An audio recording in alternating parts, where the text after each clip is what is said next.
Is the BJP on the back foot in the Haryana Assembly elections? Can the Congress win the state after 10 years? And will three factors prove to be a big challenge for the BJP? The farmers' agitation, the restless protest, and the Agniveer issue. I'm Barkha, you're with the Mojo Story. On the program today, we look at the Haryana Assembly elections. The Congress has not declared a chief ministerial candidate. Yet the party seems to be confident that this time it will be able to take the state back from the BJP after a period of 10 years. Remember, in the recently concluded Lok Sabha elections, the Congress showed its resurgence by taking 5 of the 10 seats. Issues like the restless protests, Vinesh Phogat is now a candidate for the Congress party. Issues like the farmers' agitation and issues like Agniveer are proving to be dominant in this election, where the BJP has in fact tried a new chief minister as its face. In the meantime, there are rumblings in Punjab where the BJP has denied rumors that Sunil Jakhar has quit as the Punjab chief. These developments ahead of Panchayat polls there to look at what's happening in Haryana, because remember, this is really, in a sense, the first litmus test, as it were, for the BJP, where Chandrasekhar Azad and Dushyant Chautala are in an alliance. This is the first litmus test after the 2024 elections. Jammu and Kashmir is a very different kind of election. Let me welcome our newsmaker to the program today. Sanjay Kumar, leading political analyst with the CSDS, is with us, and his column had a very, very interesting headline. Sanjay ji, आपने कहा पहलवान, किसान और जवान ये तीन मुद्दे हैं जो छाए हुए हैं हरियाणा के चुनाव के मैदान पर. मैं आपसे पूछना चाहती हूँ, do you believe that the BJP is on the back foot in this election, and what are the implications of that kind of defensiveness if that is indeed the case according to you? I have no doubt that BJP on a defensive or BJP is on a back foot. No doubt about that. But I must also state that the situation of BJP has improved over last 2-3 weeks. If elections were held, maybe say, I think 3 or 4 months ago, BJP was in a much worse situation. Congress was in a much better situation. But still, even today, I think still BJP is on a back foot. Congress has an upper hand in the elections as of now. Now, what does back foot means? I think back foot means BJP is facing a lot of challenges, and the three words which you mentioned, which I mentioned in my article, Pahalwan, Kisan, and Naujawan. If you look at, these are overlapping categories, and the overlap is all these refers to one caste community, which is the Jat, which are in sizable numbers in Haryana. So all the three factors, on account of all the three factors, voters from different caste communities seems unhappy with BJP. BJP is in power in the state for the last 10 years. There is a strong anti-incumbency against BJP. All this is going to put BJP in a deep trouble. And if suppose BJP loses the Haryana Assembly election, that will have an impact on how elections will take place or how alliances will take place in Maharashtra and in Jharkhand. That's the implication of what is going to be the verdict of Haryana Assembly election.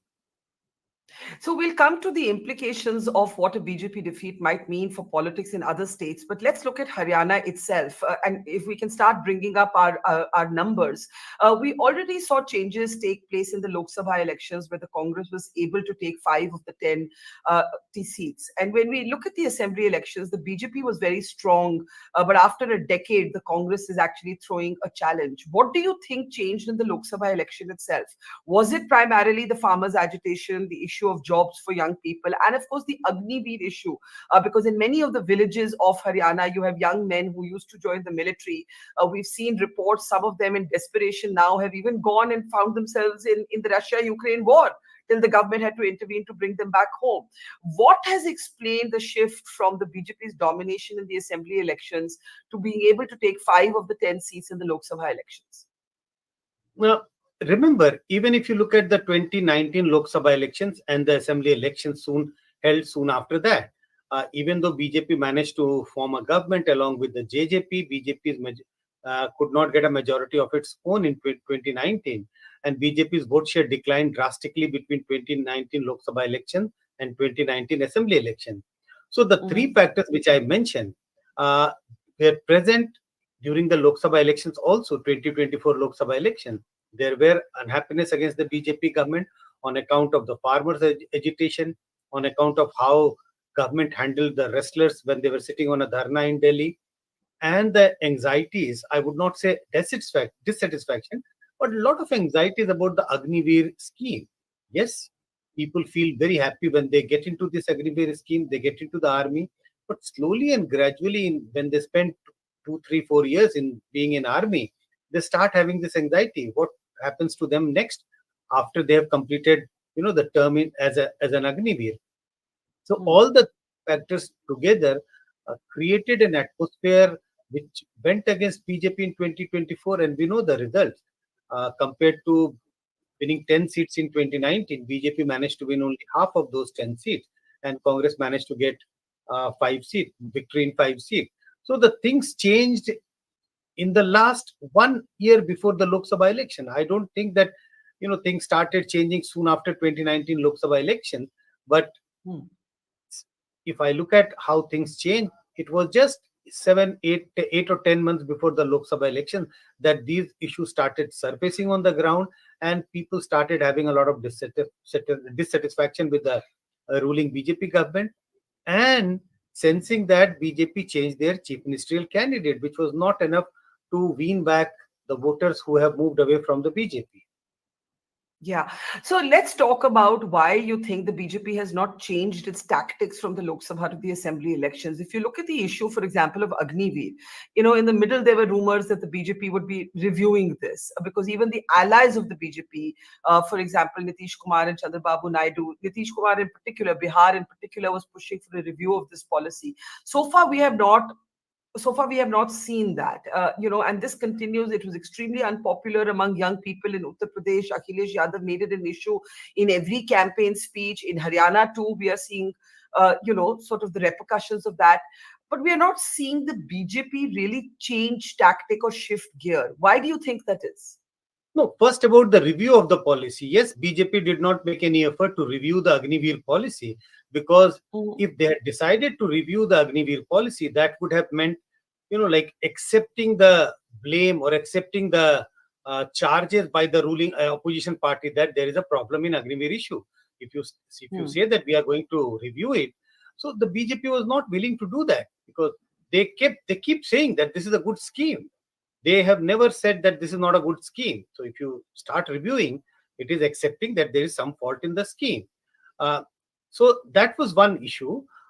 Second, BJP has slightly changed the strategy how they want to contest the election. Hmm. Last 10 years, they wanted to mobilize the non-dominant OBC caste. So they wanted to mobilize the OBCs and leave aside. They didn't want to pitch in for the Jat vote. But if you look at the pattern of ticket distribution in 2024 assembly election, they have given ticket to a very large number of Jat candidates. They have also given tickets to two Muslim candidates in the new area. So the strategy of mobilization has slightly changed. At least BJP is trying to change the strategy of mobilization. They don't want to take any chance. They do want to send out a message to the Jat voters that this is a party which also cares for the Jat. So strategy of mobilization seems to have changed, but the issues which were there on the ground, they didn't want to. They did not take initiative to address those issues, because taking an initiative to address those issues would have meant accepting that there was some fault with regard to Agniveer, some fault with regard to the way they handled the Kisan, and some fault with regard to the way they handled the wrestlers issue. So let's look at the caste sort of caste model that the BJP is following. As you mentioned, that they felt that the Jat vote was lost to them because of the farmers' agitation. So they approached a kind of non-Jat consolidation, playing the OBC card with the choice of the chief minister, replacing Mr. Khattar all of a sudden, sending him to parliamentary politics. Do you think that has proved to be a mistake, or do you think that's proved to be some sort of containment of losses for them? No, I don't think that is a mistake on the part of BJP, because continuing Khattar as the chief minister would have brought down BJP's popularity further down. But has BJP been able to overcome or reclaim a lot of lost ground by having Saini as the chief minister? BJP has not been able to do that, because even for BJP, I think elections were announced all of a sudden. BJP state government was still making up their mind or preparing for many schemes to be announced, which BJP was not able to do. The ruling party was not able to do. So having Saini as the chief minister has not helped BJP in reclaiming the lost ground to a great extent. But having Khattar or continuing Khattar as the chief minister would have meant bringing BJP stocks further down. Now, let's look at the fact that this is a campaign being run without an obvious chief ministerial contender, or at least a declared chief ministerial contender on either side. The Congress, it's very interesting what the Congress has done. The Congress has actually repeated 29 of its MLAs, of 31, if I'm not wrong, whereas the BJP has brought in 60 new faces. But the Congress, though Bhupinder Hooda is the most dominant face, because of the tensions with Kumari Selja, has not declared a chief ministerial candidate. With the BJP also, Mr. Seni is not really a kind of high voltage face, as it were, for the BJP bringing in the numbers. Do you find this unusual that this is a campaign without a declared CM contender? It seems to be following the Punjab model that we saw previously, at least in the Congress strategy. No, I don't think this is unusual. We had elections in the past in some state. I won't recollect the state as of now, but there are elections when neither of the two contender of power, the two strong parties, declare the chief ministerial candidate. For Congress, it was obvious because making announcement about X or Y as the chief ministerial candidate would have made the other section unhappy, and that would have led to sectional fight within the Congress. Uh, at this moment, yes, there are still factions within the Congress party, but still all the factions are hoping. The leader of all the three factions are hoping that if Congress comes to power, they still have a chance to become the chief minister. So at least, despite having factional, not fight, factional division, but still they are all trying to work hard in their own locality, in their own constituency to pull a victory for the party. BJP, since Saini is still not the very recognized face, people may not recognize him as a very popular chief minister. He is still not seen as a vote puller for the party.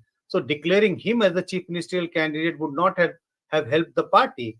So I think BJP wanted to, go into elections without having chief ministerial candidates face. And we should also remember that there are a couple of other contenders for the post, even in the BJP. So they don't want to put out somebody. They don't want to project somebody as the chief ministerial candidate to keep the house in order.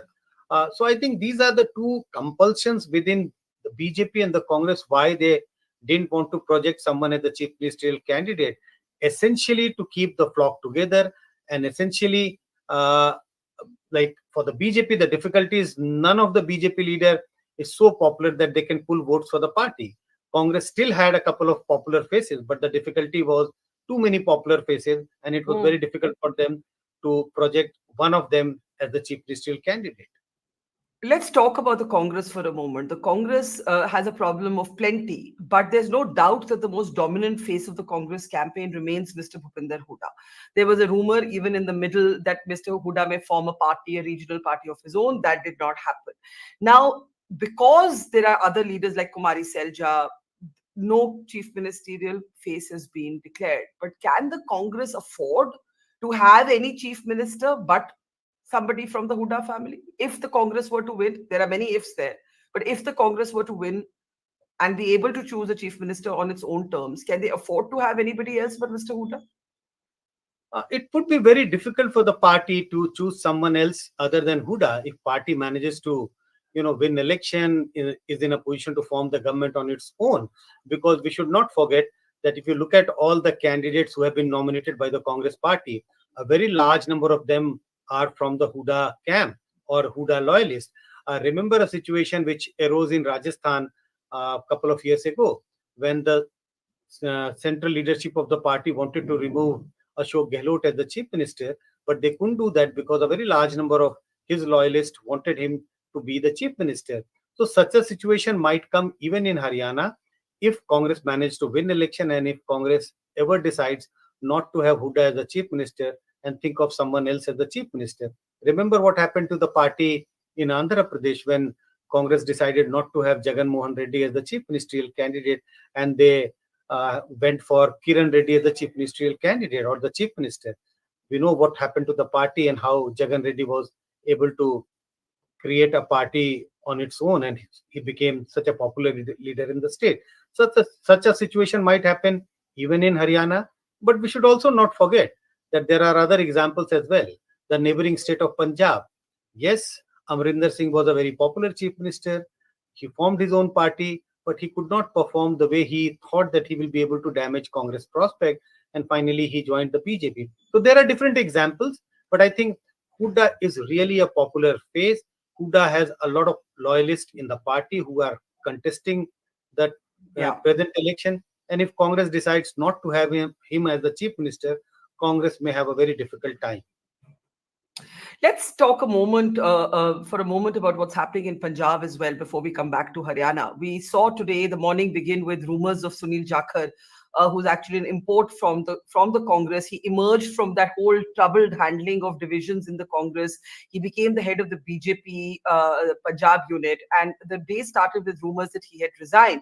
The BJP has since contradicted that, but there is turmoil in the BJP Punjab unit.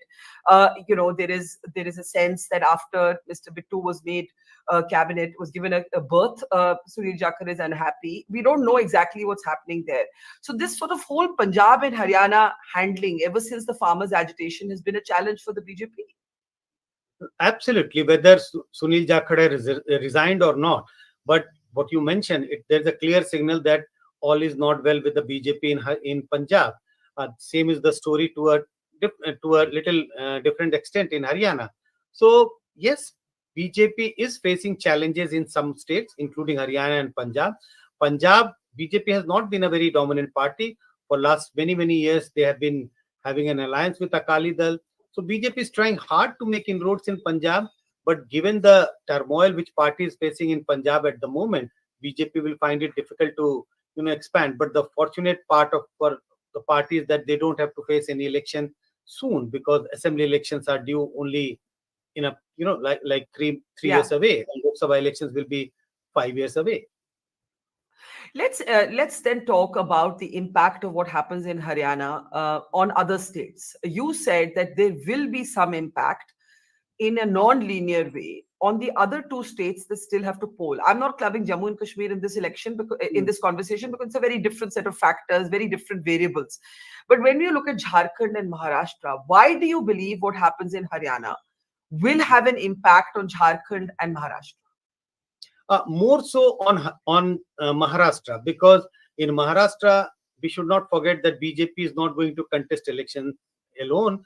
BJP will be contesting elections in alliance. So if BJP performs badly in Haryana, the alliance partner will put a lot of pressure on BJP, while BJP will try and contest as many seats as possible, give lesser number of seats to the Shiv Sena and the NCP, the factions which are on the side of BJP. But if BJP manages to perform badly in Haryana, badly means losing an election is a bad election for the party which seems to be so powerful only few years ago. So the parties, the alliance will put a lot of pressure on BJP. BJP will have to concede a lot of seats to the regional parties, to their alliances, and that's not going to be good for the party's expansion in the long run in Maharashtra. So that's the challenge BJP will face in Maharashtra, in Haryana, in Jharkhand also. If BJP tries to form a alliance with some smaller regional parties will try and dictate terms. When I'm saying dictate terms, it's not that BJP, they are any regional party is a very strong regional party, but they will try and like ask for a larger number of seats in Jharkhand as well. That is the difficulty BJP will face if BJP doesn't perform well in Haryana. Let's end with the Modi factor. We have seen in previous assembly elections, the prime minister has been a much more front facing sort of person on the campaign trail, and we always say about the BJP that the BJP fights even a panchayat election, a municipal election, like their life depends on it. But while the prime minister has hit the campaign trail, it's been a much more muted participation than what we're normally used to. Now, either the prime minister has calculated that he doesn't want to be the face of an election that the BJP may have already written off, I don't know. Or there is some other change in strategy here, but we're not seeing as visible a Modi presence for the BJP in this campaign. Why do you think that is? Let's look at some facts. First, based on the survey estimate, we have figured out that Prime Minister Modi's ability to pull votes for his party, which is BJP, is much higher in the Lok Sabha elections compared to an assembly election. On an average, which has in 2024 election, Prime Minister Modi's ability to pull votes for the BJP has gone down. In 2019, of the 100 votes which BJP got, our survey estimate suggests that 33 was contributed by Modi himself. In 2014, it went down to 25%. But there is another fact which comes out from the same question which we are asking in state assembly election, that Prime Minister Modi's ability to pull votes for his own party in an assembly election is much lower compared to the Lok Sabha election. So it is true that Prime Minister Modi will not be able to pull votes for the party the same way as he was able to pull votes for the party in the 2024 election. Now look at the situation between 2019 and 2024 Lok Sabha election. 2019 BJP was very strong.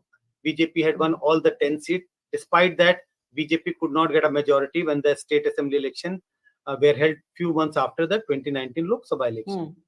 Now 2024, BJP has lost 5 Lok Sabha seats. Congress is in a much better position. So BJP, Prime Minister Modi's ability to pull votes for BJP may have even gone down further. There is another fact which I would like to put. We do keep asking this question about popularity of the leader. Rahul Gandhi is seen as a very popular leader in Haryana. If Prime Minister Modi still leads by 2 percentage points in terms of popularity over Rahul Gandhi in Haryana, to cite the data, Narendra Modi is liked by 36% of the voters in Haryana as the Prime Minister, and Rahul Gandhi is liked by 34% of Haryana voters as a possible probable candidate for the Prime Minister. So Prime Minister Modi's popularity and Rahul Gandhi's popularity is not at a very, it is at par, almost at par. So I think given all these facts and the situation on the ground, it is slightly obvious that BJP is not in a good situation in Haryana. And if you think that BJP is going to lose election, or there is a high probability of party losing election, why would you like to expose yourself? I think that may be the reason why Prime Minister Modi is not campaigning as hard as he normally does, whether it is a state assembly election or a Lok Sabha election. Let's just finally look at that last figure that you just quoted. You said the Prime Minister Modi is liked by 36% voters of Haryana for Prime Minister compared to 34% for Rahul, right? Now that is, as you said, almost at par. The question is going to be invariably asked, if the BJP loses Haryana and it has some sort of domino impact, let's put J&K aside, Jharkhand aside, let's say on Maharashtra, where already even BJP supporters say that there's been a mess and a chaotic situation and a kind of khichdi that has been pakawed. What does it do to brand Modi, where the BJP is already below the majority mark? At the moment, I don't think this defeat will damage the image of brand Modi to a great extent. But yes, it is not going to help Prime Minister Modi uplift the image as a popular leader. There will be more question asked about Prime Minister Narendra Modi's ability to pull votes for the party, his popularity ratings. But I don't think that just the defeat in Haryana is going to damage his popularity to a great extent. Okay, we leave it there. The one thing is for sure, this assembly election coming right after a general election where the BJP slipped below the majority mark has a different kind of significance than perhaps earlier assembly elections. And that is one of the reasons it's being tracked so closely. Sanjay Kumar, always a pleasure, and hope to talk to you again soon. Thank you so much. Thank you. Thank you. It's great to see you here. Thank you for watching our work. If you haven't subscribed yet, don't forget to click the bell icon and subscribe to Mojo Story and support independent, robust journalism.